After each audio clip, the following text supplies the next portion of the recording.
What is going on, everyone? I hope you are all having a fantastic day. So, barring any crazy turn of events that seems very unlikely to happen at this point, it's looking like Joe Biden is going to be the 46th president of the United States. And regardless of how you feel about that politically, this is absolutely going to affect you in one way or another if you live here in the US. And while I am absolutely not one for getting upset or worked up about anything politically, I do feel that it is important to talk about how this change of power in Washington is going to affect the taxes that you pay and the way you invest your money. So let's quickly break down what changes you can expect on your taxes in the coming years and how you should be looking at your investments so that you can continue to make long-term profits in the stock market regardless of who the president is. All right, let's jump right into it. So again, I just want to reiterate that this video is absolutely not going to be political in any way, and I simply want to talk about the changes to your taxes and your investments, because regardless of your political affiliation, your taxes will still probably be your largest expense, and investing will still be one of the best ways to build long-term wealth. So even if tax law isn't the most exciting topic in the world, this is going to affect you most likely, so hang in there with me, and let's talk about how you can keep as much money as possible in your pocket. Okay, so when it comes to taxes, and specifically Joe Biden's tax plan, there have been all kinds of theories thrown around about what changes we can expect. So let's focus on the facts and talk about what we know for sure. First of all, we know that in 2017, the Tax Cuts and Jobs Act went into effect, and this largely cut taxes across the board for every income level. We also saw an increase to the standard deductions, and perhaps most significantly, we saw the corporate tax rate go from 35% all the way down to 21%. And all of this meant that some people saw huge tax breaks, others saw very little change at all, and some people even saw an increase on their taxes depending on their situation. Okay, so that's where we're at currently when it comes to taxes, and you can also see the most up-to-date tax bracket here. So what about this is going to change, and how will it affect your income bracket? Well, perhaps the biggest thing that we have heard time and time again about Joe Biden's tax plan is that he's planning on increasing taxes for anyone making over $400,000 per year. I'm assuming that most of us don't fall into that category, but that's kind of a blanket statement that has been thrown around. So what exactly does this mean? And more importantly, does this mean that those of us who make less than $400,000 per year are going to see no increase to our taxes? Well, currently the highest tax bracket is $518,401, meaning any income above that is currently taxed at 37%. And Biden's tax plan would raise this to 39.6%. Now remember, this does not mean that all of your income is now taxed at 39.6%, because we have a progressive tax system here in the US. And if you do want a really great breakdown of what exactly that means and what this entire tax plan looks like, then there is an awesome video by Minority Mindset that I'll leave down in the description below that goes into a lot more depth on this. But again, unless you're making more than $518,401 per year, this really isn't going to affect you at all. So you might still be asking yourself, does this mean that you aren't going to see any change to your taxes? Well, we have to look at one more thing in order to clearly answer that question. The other significant change that has been proposed by the Biden tax plan would bring a pretty significant change to our Social Security tax.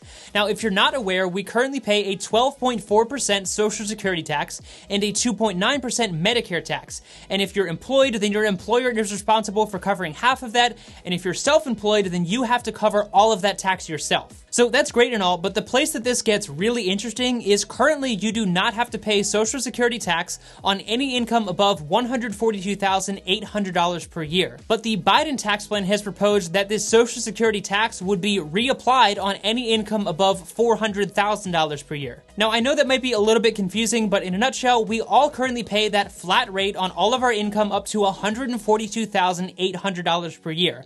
And under the Biden tax plan, that would be reapplied on all income above $400,000 per year. So that means I have great news for you. If you make less than $400,000 per year, then you likely aren't going to see any significant changes to your taxes.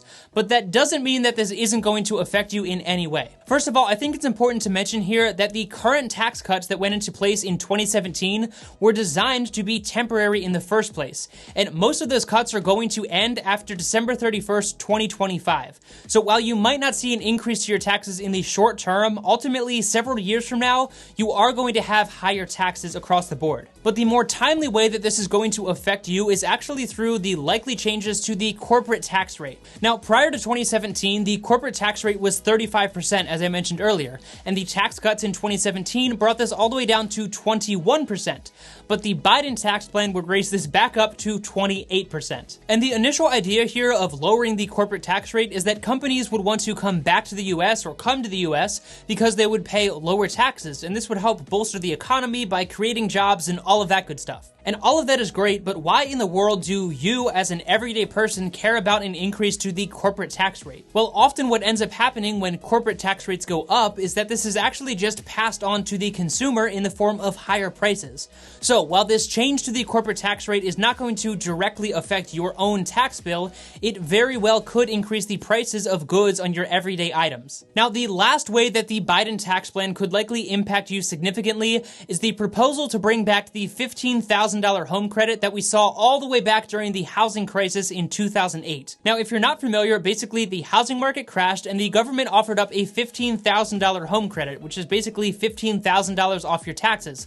And this was meant to incentivize people to buy a home during a time when literally no one was buying homes because everything was so upside down. So Biden's tax plan wants to bring back this $15,000 home credit, which means you would get $15,000 off your taxes if you're a home buyer, which sounds awesome, but unfortunately, basic economics being what they are, this incentive to buy homes would lead to an increase for demand, which would lead to an increase in price, and that increase in price would likely negate any benefit that you're getting out of that $15,000 credit. Alright, so if you are still here, I seriously appreciate you so much because you just got through the entire tax section, and I hope that that was a helpful explanation of what you can expect, but how does all of this tie into your investing plan? Well, you, just like a lot of other people recently, have probably been asking yourself, how can we still be in a pandemic, have crazy high unemployment rates, have businesses closing left and right, yet somehow the stock market continues to rise? And we could theorize all day that this is because the Federal Reserve said they're going to keep interest rates low, or because people are happy the election is over, or because a viable vaccine is being distributed finally.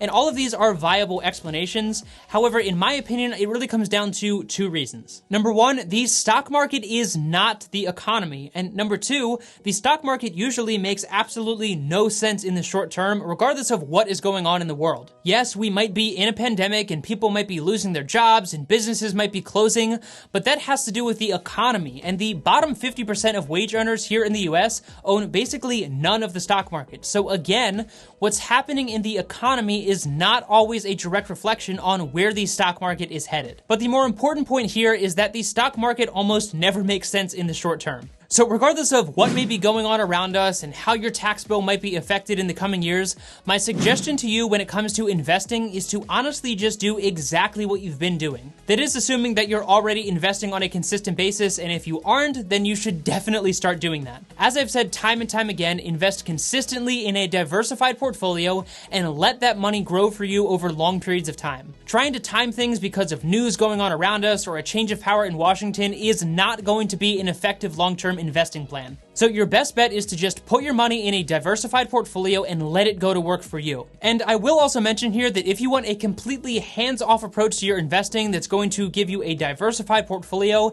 and even help you pay the least taxes possible on your investment profits, then I highly encourage you to check out Wealthfront, and there is a link down in the description below if you do want to get your first $5,000 of investments managed for free.